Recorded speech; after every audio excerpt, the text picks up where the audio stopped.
L'histoire commence avec notre héros tenant quelqu'un, lui disant qu'il est désormais le dernier. Il sourit alors avec assurance et, utilisant sa magie, retient l'homme par le cou.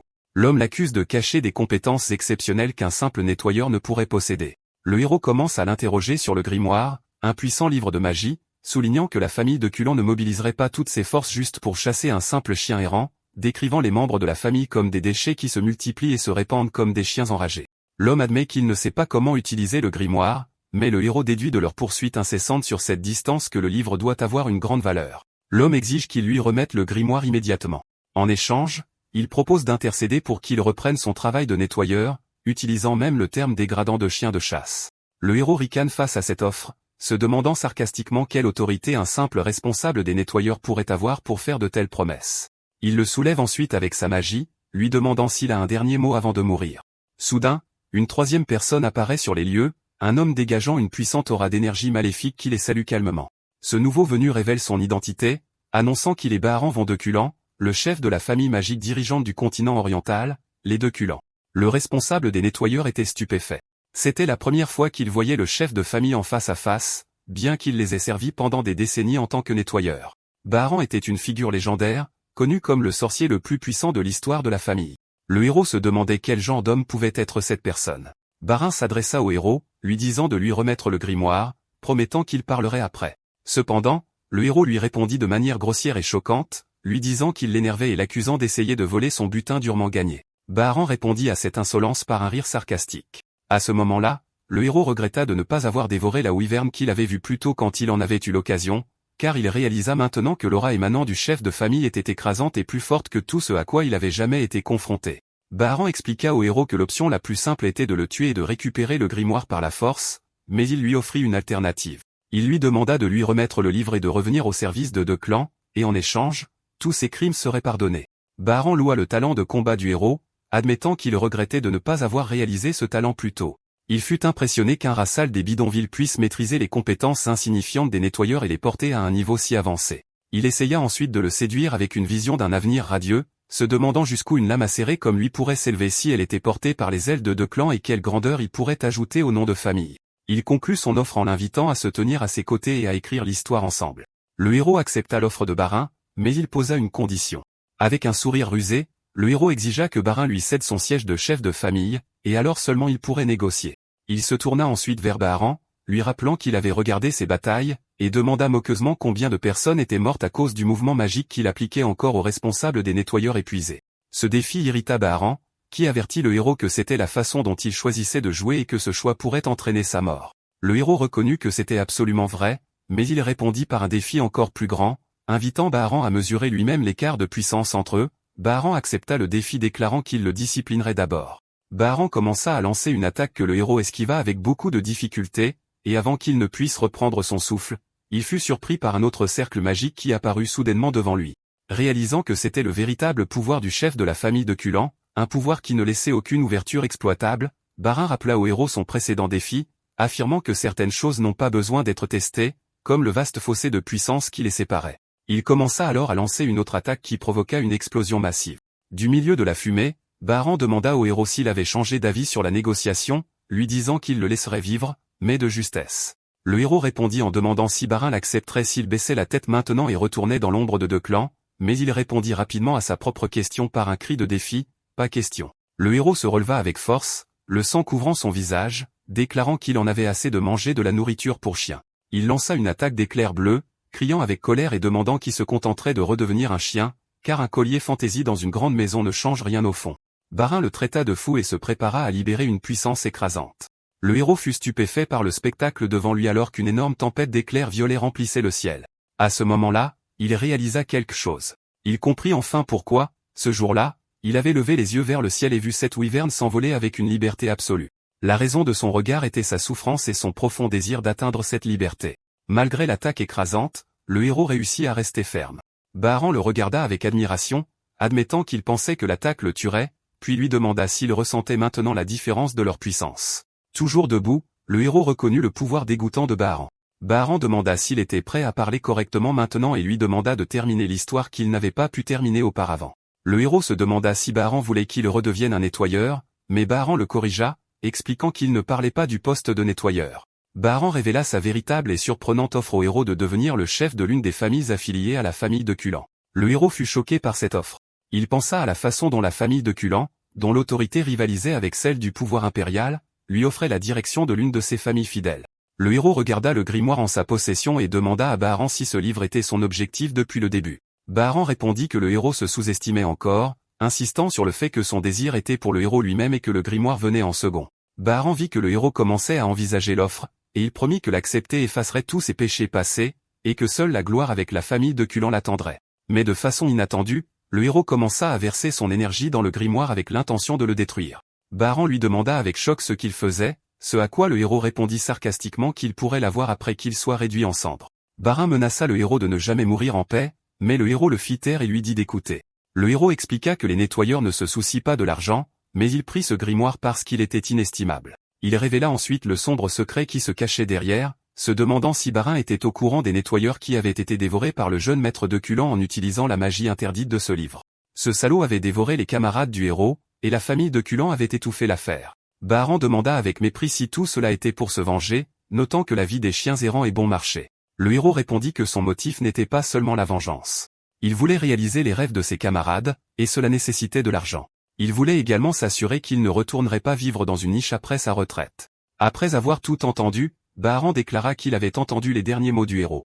Il lança son attaque finale, la flamme azur de Culan, un feu éternel qui ne s'éteint jamais, et dit au héros de regretter son choix dans les profondeurs de cet enfer. Alors que les flammes le consumaient, le héros rejeta l'idée du regret, criant que la mort était préférable à être à nouveau le chien de Culan, et il ressentit une liberté qu'il n'avait pas ressentie depuis longtemps. Ses dernières pensées furent qu'il ne regrettait rien et que s'il devait renaître, il saisirait sa liberté et accomplirait sa véritable vengeance. Il fut alors surpris par ce qui se passa. Tout se figea comme si le temps s'était arrêté. Le grimoire apparut et brilla de mille feux. Puis quelque chose d'étrange se produisit. Le héros se retrouva dans un autre endroit, se demandant comment il avait survécu après avoir été sur le point de mourir brûlé.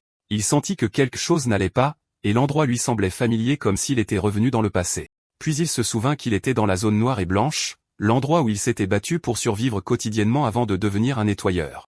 Il réalisa l'incroyable vérité. Il était remonté dans le temps. Il se demandait ce qui se passait, alors qu'il se retrouvait dans son corps plus jeune. Il était sûr d'être revenu dans le passé, mais il remarqua qu'une certaine marque était toujours sur son corps. Bien qu'il ne comprenne pas comment, il déduisit que le grimoire avait fait quelque chose pour provoquer ce retour. Il se souvenait que le chef de la famille de Culan venant lui-même prendre le livre prouvait son importance. Le héros décida que ce retour dans le passé était une bonne chose dans tous les cas. Il s'assura que ce n'était pas un rêve. Les événements semblaient trop réels, et l'odeur nauséabonde des égouts de l'endroit lui confirma qu'il était vivant.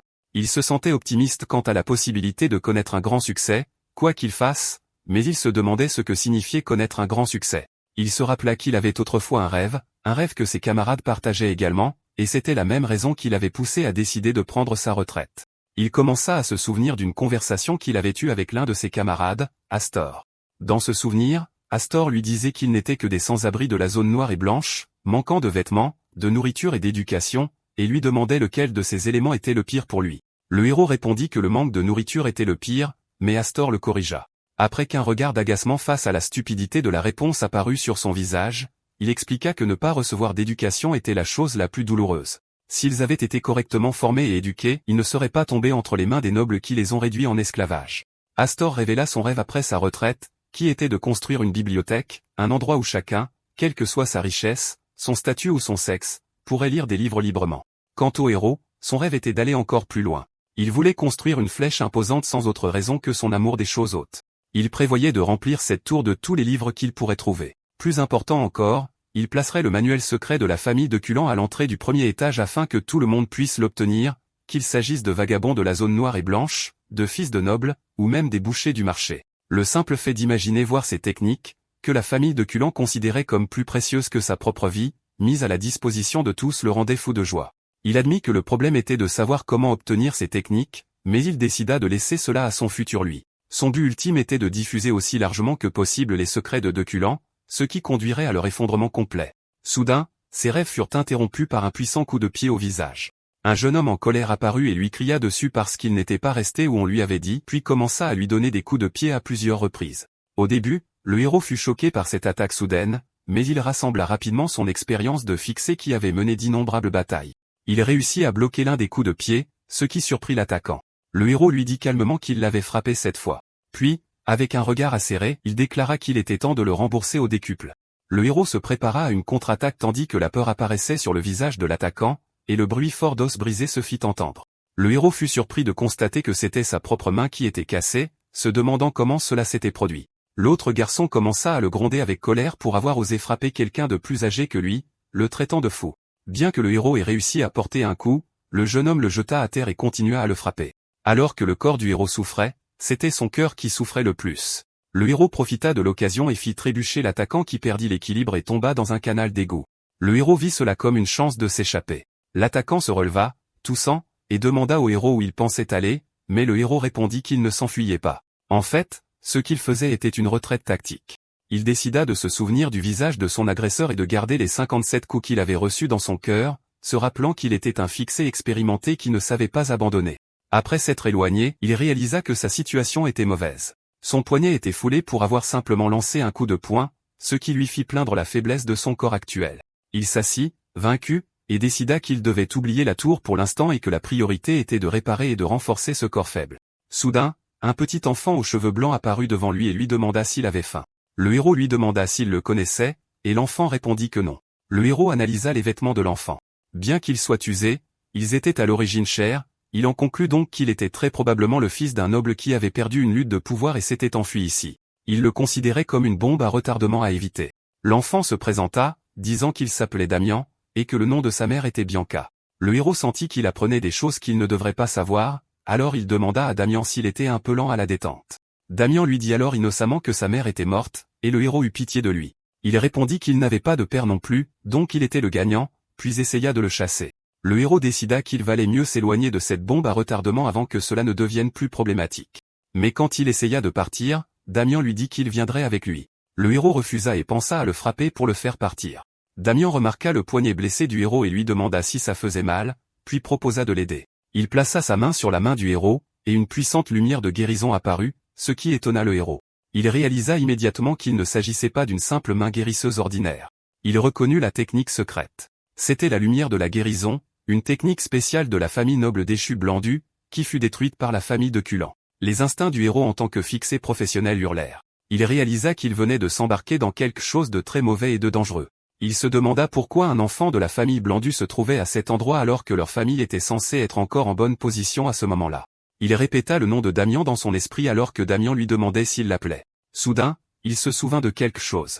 Il s'était souvenu d'une information cruciale, quelqu'un de la lignée Blandu avec des yeux de couleurs différentes.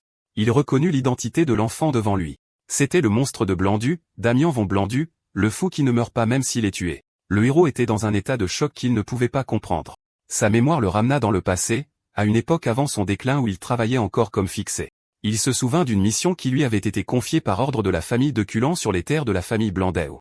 À cette époque, lui et ses camarades rouspétaient, se demandant pourquoi ils étaient appelés pour une mission que la famille Blandéo aurait dû être capable de gérer elle-même. L'un des camarades leur parla de rumeurs concernant un monstre dans les terres de Blandéo, un monstre qui aurait tué des dizaines de personnes. Il se demandait si ce monstre était une goule ou quelque chose comme ça, mais ce qu'il vit n'était pas une goule. Il vit un humain déchirer un autre humain en lambeaux. Cet humain était Damian qui riait follement en se battant, utilisant continuellement la magie de guérison de la famille Blandu pour continuer à se battre. C'était un boucher dérangé qui ne voulait pas mourir, même après la mort. Le souvenir s'achève, et le héros revient à son présent où Damian est assis devant lui, un enfant innocent regardant des fourmis avec intérêt. Le héros est encore sous le choc, incapable de concilier l'image du tueur brutal dans sa mémoire avec l'enfant en face de lui. Il se demande pourquoi l'héritier direct de la famille Blandu, le fils unique du Seigneur, se trouve dans un endroit aussi misérable. Damian interrompt ses pensées en parlant de nourriture. Il lui dit avec enthousiasme qu'il devrait manger, citant sa mère que bien manger empêche la maladie, et conclut que le héros est malade parce qu'il ne mange pas. Le héros est d'accord avec sa logique mais trouve sa façon de parler provocante. Il lui demande s'il a de l'argent. Damian sort un sac plein de pièces d'or et demande si c'est ce qu'il voulait dire. Après un court silence, le héros sourit et donne un signe d'approbation, déclarant soudain qu'ils sont maintenant amis. Il met son bras autour de Damian, stupéfait, lui disant que s'il dit qu'ils sont amis, alors ils le sont, et que les amis partagent ce qu'ils ont. Il l'entraîne ensuite avec enthousiasme à la recherche de nourriture pour remplir leurs estomacs. Damian demande à son nouvel ami ce qu'il a à partager, ce à quoi le héros répond qu'il a un ami, se référant à Damian lui-même. Après avoir pris un bon repas et un bain, le héros se sent rafraîchi.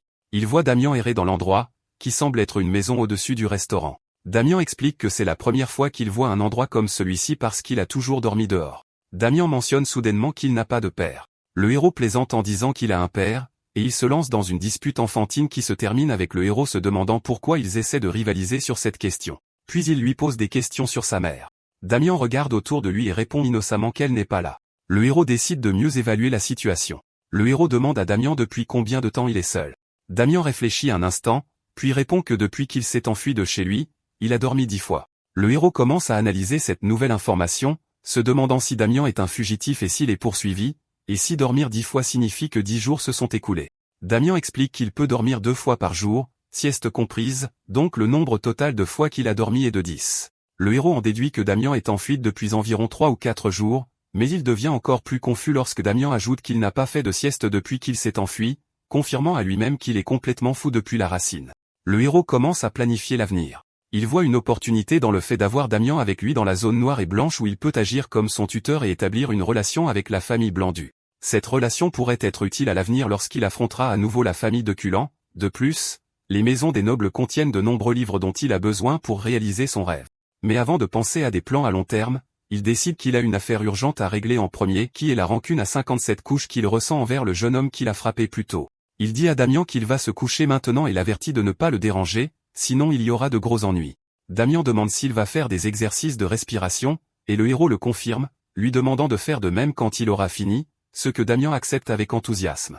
Le héros commence sa méditation, se souvenant de sa vie passée où il s'appuyait sur des formules magiques standards données aux fixeurs, qui avaient des limites claires. Pour surmonter cela, il s'était infiltré dans de nombreuses maisons nobles et avait volé leurs techniques, frôlant la mort plus d'une fois. Il a appris divers arts secrets comme le renforcement du corps chevaleresque, les arts spirituels, l'invocation et l'alchimie, mais il se souvient que toutes ces techniques n'étaient pas suffisantes contre le pouvoir catastrophique auquel il a été confronté par le chef de la famille de Culan juste avant sa mort. Par conséquent, cette fois, il décide d'apprendre l'art fondamental de la famille de Culan elle-même, l'art de la source céleste. C'est l'origine de toutes les techniques de Culan et capable de s'harmoniser avec tous les types de mana, et heureusement, il l'avait mémorisé à des fins de recherche dans sa vie passée. Lorsqu'il commence à activer la technique de respiration, il ressent une chaleur intense comme de la lave qui coule dans son corps. Il découvre la présence d'impuretés dans ses circuits de mana, ce qui le surprend. Pour s'en débarrasser, il a recours à un pouvoir mystérieux et secret connu sous le nom de douche de mana, une technique utilisée uniquement par les mages d'élite des familles nobles pour purifier leur lignée directe.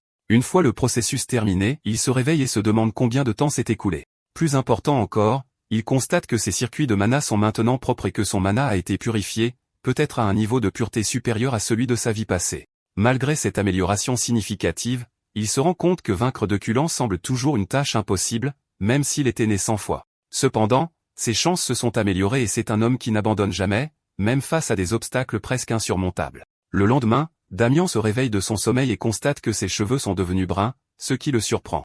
Le héros avait secrètement changé la couleur des cheveux blonds platine de Damian et ses vêtements afin que la famille Blandeo ne le reconnaisse pas. Une fois la dernière étape du déguisement terminée, Damian a demandé à son ami ce qu'ils allaient faire maintenant. Le héros annonce qu'ils vont casser des têtes alors que le jeune homme qui avait précédemment frappé le héros marchait après une sieste. Il a été surpris de revoir le héros, mais cette fois il était propre et accompagné d'un autre enfant.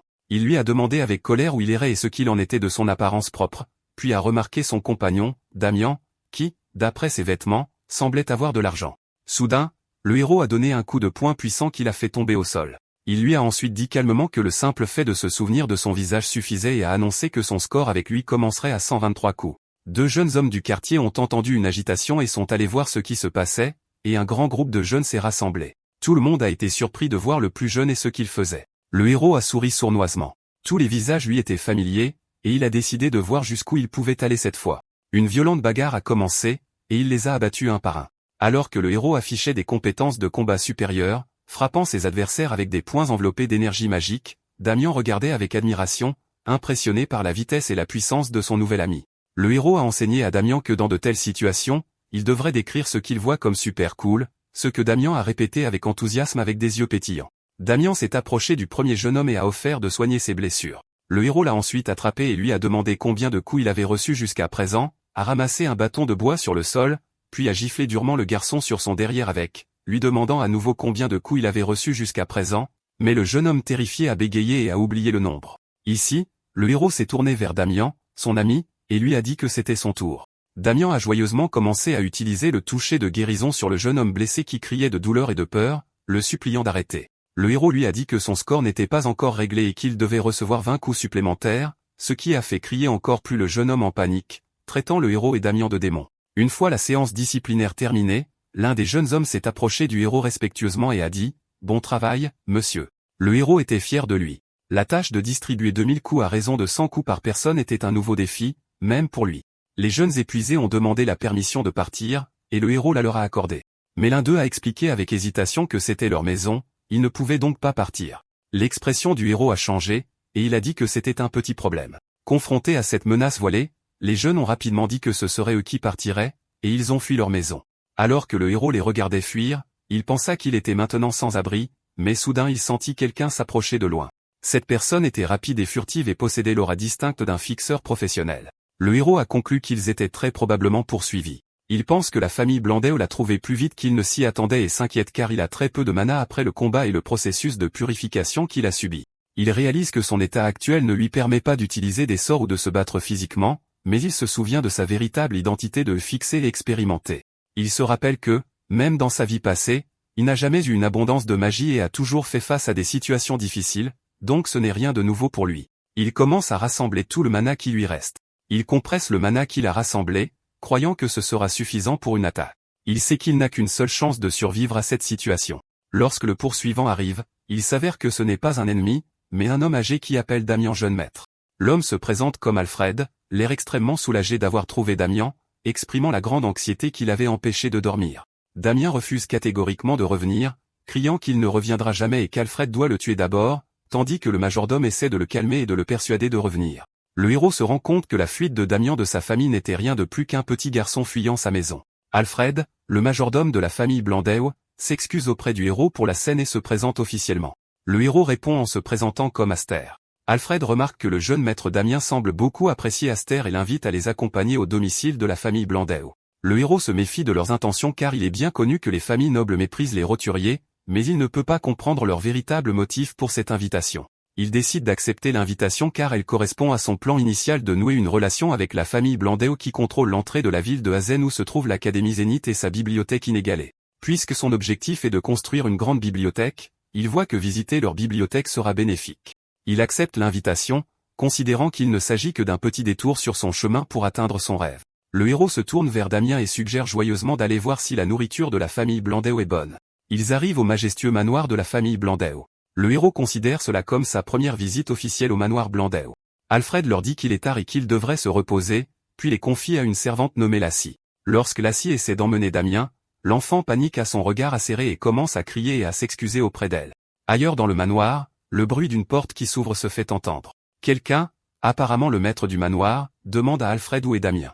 Le majordome répond qu'il a été retrouvé dans la 7e zone noire et blanche et qu'il est sur le chemin du retour. Il s'avère que c'est une dame, et elle déclenche une attaque magique de colère qui provoque une explosion. Elle demande frénétiquement si Damien va bien et menace de terribles conséquences si du mal lui est arrivé. Alfred lui demande calmement de se calmer et d'écouter son rapport. Après avoir écouté le rapport, la dame ressent un grand soulagement. Alfred se dit que c'est une chance pour la dame et une chance pour quiconque aurait pu faire du mal au jeune maître. Il se souvient que cette dame était autrefois connue sous le titre de sorcière de sang. Il pense que, compte tenu de sa nature féroce, surtout quand il s'agit de son fils, il est heureux que la situation se soit terminée ainsi. La dame le remercie pour son dur labeur. Alfred lui dit qu'il ne faisait que son devoir, mais ajoute qu'il y a quelque chose d'inhabituel dans l'affaire, ce qui pique sa curiosité. Alfred parle du nouvel ami que Damien s'est fait, qui s'appelle Aster. Il dit à la dame qu'Aster avait senti sa présence et préparé des contre-mesures avant même qu'il ne se présente devant lui. Il ajoute que lorsqu'ils se sont rencontrés, Aster tenait une balle de mana, une forme de magie compressée prête pour une attaque. La dame est impressionnée par cela, décrivant le talent d'Aster comme remarquable pour un garçon de la zone noire et blanche. Sur la base de ce talent, Alfred a demandé à la dame de lui accorder une faveur. Dans une scène ultérieure, Alfred se tient devant le héros et lui fait une offre surprenante de devenir son successeur. Alfred semble confiant que le héros ne refusera pas. Il lui explique qu'une telle opportunité pour un rat de la zone noire et blanche signifie obtenir richesse et honneur, mais le héros répond impoliment qu'il n'est pas intéressé. Cela choque Alfred, qui demande s'il l'a bien entendu. Damien interrompt la scène en demandant la signification du mot que son ami a murmuré. Le héros décline poliment l'offre, exprimant sa profonde gratitude d'être considéré comme le successeur du majordome, mais il préfère que les choses restent telles qu'elles sont maintenant. Alfred interprète ce refus comme de l'arrogance, croyant que le héros, étant un orphelin talentueux qui a maîtrisé la magie par lui-même, se voit comme une grande personne. Il commence alors à sermonner le héros, disant qu'il le comprend parce que lui aussi est né dans une famille ordinaire et qu'il était arrogant dans sa jeunesse avant de réaliser que le monde était vaste. L'agacement se voit sur le visage du héros alors qu'il pense à quel point cette conversation est triviale, mais Alfred continue sa conférence en expliquant que le héros pourrait penser qu'il peut tout faire et conquérir le monde, mais les choses ne fonctionnent pas ainsi. Le héros essaie de réprimer sa colère tandis qu'Alfred le compare aux gobelins des vallées, des créatures qui grandissent dans un environnement protégé et qui ne sont pas conscientes des dangers réels du monde. Le héros répond dans sa tête que s'il était un gobelin, il serait probablement une vouivre maintenant, indiquant qu'il est loin d'être naïf ou faible.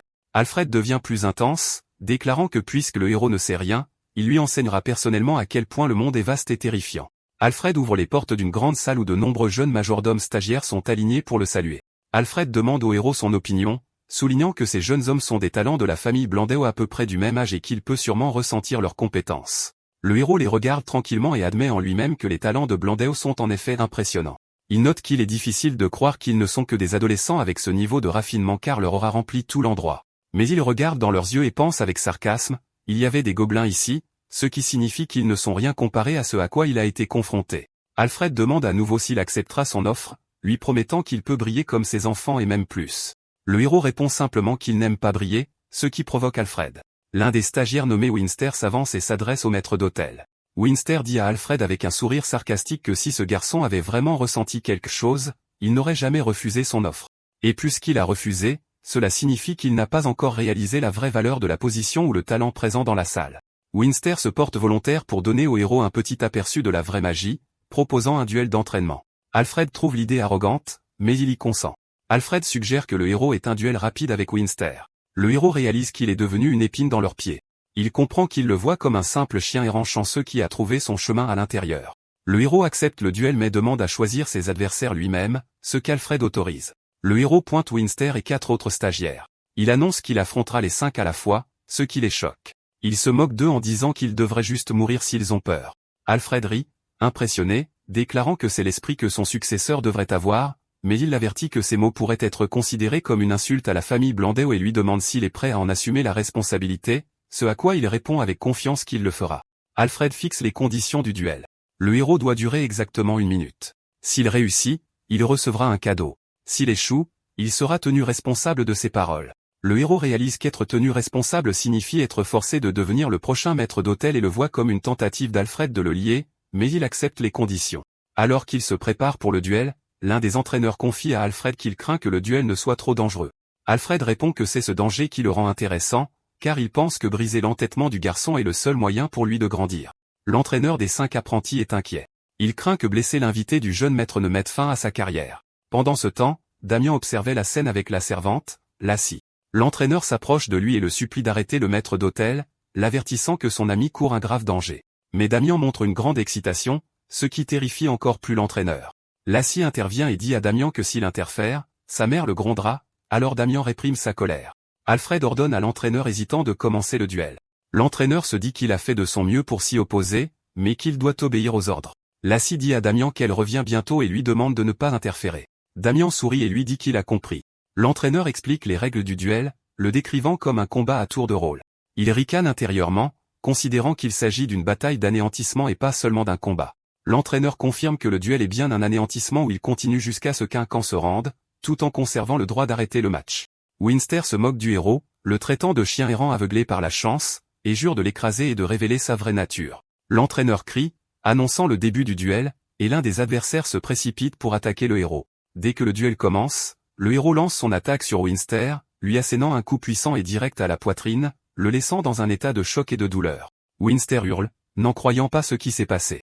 Pendant ce temps, le héros annonce qu'il semble que ce soit lui qui va donner les leçons maintenant, tenant une balle de mana dans sa main et déclarant que la première leçon est que les plus petits piments sont les plus forts. Winster a reconnu cette technique comme une simple manipulation de mana, une technique inefficace au combat. Le héros présente sa deuxième leçon qui est de ne pas juger les gens à la hâte, puis libère la balle de mana. La balle explose avec une force immense, envoyant les 5 apprentis voler dans les airs. Le héros ajoute que le monde est vaste et amer en donnant un coup de poing direct à Winster. Il propose aux apprentis vaincus de leur enseigner ces leçons et leur dit de bien les étudier.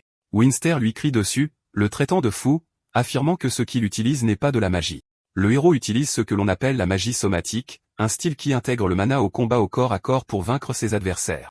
L'entraîneur observe la scène avec un choc complet face à la puissance dont il est témoin, tandis qu'Alfred regarde le héros écraser ses adversaires.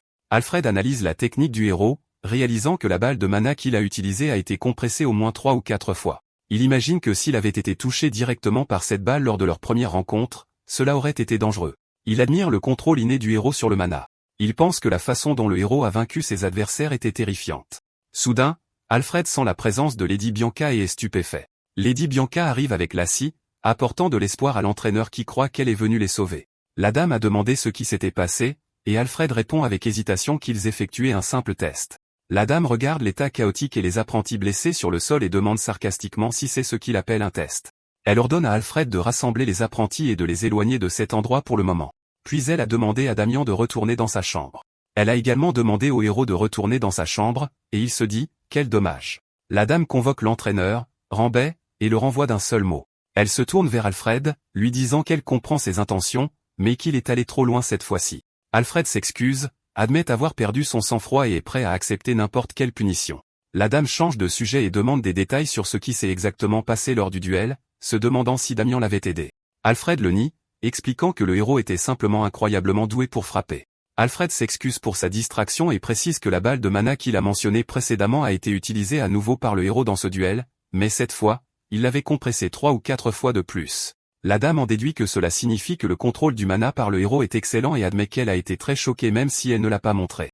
Elle se demande avec étonnement s'il a vaincu 5 apprentis avec une seule balle de mana, et Alfred confirme qu'il les a vaincus seul, notant que même les mages hautement qualifiés ont du mal à manipuler le mana brut au lieu d'utiliser des sorts.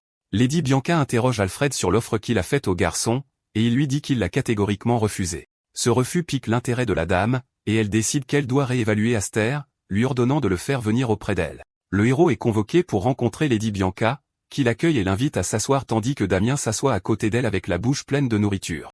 Le héros confirme qu'il a entendu dire qu'elle l'avait convoqué, et la dame acquiesce, mais lui dit qu'il y a une autre affaire d'abord. Elle lui présente une boîte expliquant qu'elle a entendu dire qu'Alfred lui avait promis un cadeau. Le héros se souvient de la promesse d'Alfred d'un cadeau s'il tenait 1 minute, mais il ne s'attendait pas à ce que la dame elle-même le prépare si rapidement. Elle lui a demandé d'ouvrir la boîte. Le héros découvre qu'à l'intérieur de la boîte se trouve un élixir de haute qualité, un objet précieux qui n'est même pas donné dans la famille Blandeu, sauf aux recrues acceptées dans les 5 meilleures escouades magiques. Le héros est méfiant, sachant que de tels cadeaux précieux viennent toujours avec des conditions cachées. Lady Bianca le rassure, expliquant que l'élixir est une récompense pour avoir aidé Damien dans la zone noire et blanche, et c'est aussi une excuse pour l'incident du duel. Le héros lui demande directement si boire cet élixir le liera à la famille Blandeu, ce qu'elle nie fermement. Il lui demande ensuite s'il est empoisonné, et elle l'assure que non. Il demande une confirmation finale qu'il n'y a absolument aucune condition, et la dame confirme, lui disant de le prendre sans crainte. Le héros la remercie et accepte le cadeau. Le héros considère l'élixir comme un gain inattendu, mais la dame lui dit qu'elle a une autre proposition à lui faire, et il se dit, je le savais. La dame lui offre une bourse pour fréquenter l'académie avec Damien. Elle explique que Damien était censé commencer ses études l'année dernière, mais il s'y est fortement opposé, ce qui les a amenés à les reporter, et elle n'avait jamais imaginé qu'il s'enfuirait de chez lui pour éviter d'aller à l'académie. La dame explique qu'elle demande son aide parce que Damien l'admire, ce que Damien confirme joyeusement, en disant qu'il serait heureux d'y aller si son ami était avec lui. Le héros se rend compte que Lady Bianca est dans l'embarras. Forcer Damien à y aller pourrait le pousser à s'enfuir à nouveau, mais elle n'a pas d'autre moyen de le faire changer d'avis. Le héros voit cette offre comme une bonne opportunité. Fréquenter l'académie est formidable, et les relations scolaires sont très précieuses dans un monde qui repose sur les liens familiaux et régionaux. Bien que l'offre soit très bonne, il a l'impression d'être entraîné dans les affaires de la famille Blandeu. Il lui dit qu'il va y réfléchir pour le moment, et elle accepte et lui demande de l'informer de sa décision. Avant qu'il ne parte, elle lui demande pourquoi il a refusé l'offre d'Alfred de devenir son successeur. Le héros répond avec un sourire mystérieux, « Mes genoux me sont trop précieux », laissant la dame perplexe. Ailleurs, lorsqu'Alfred entend cette réponse, il est choqué et étonné par l'audace du garçon.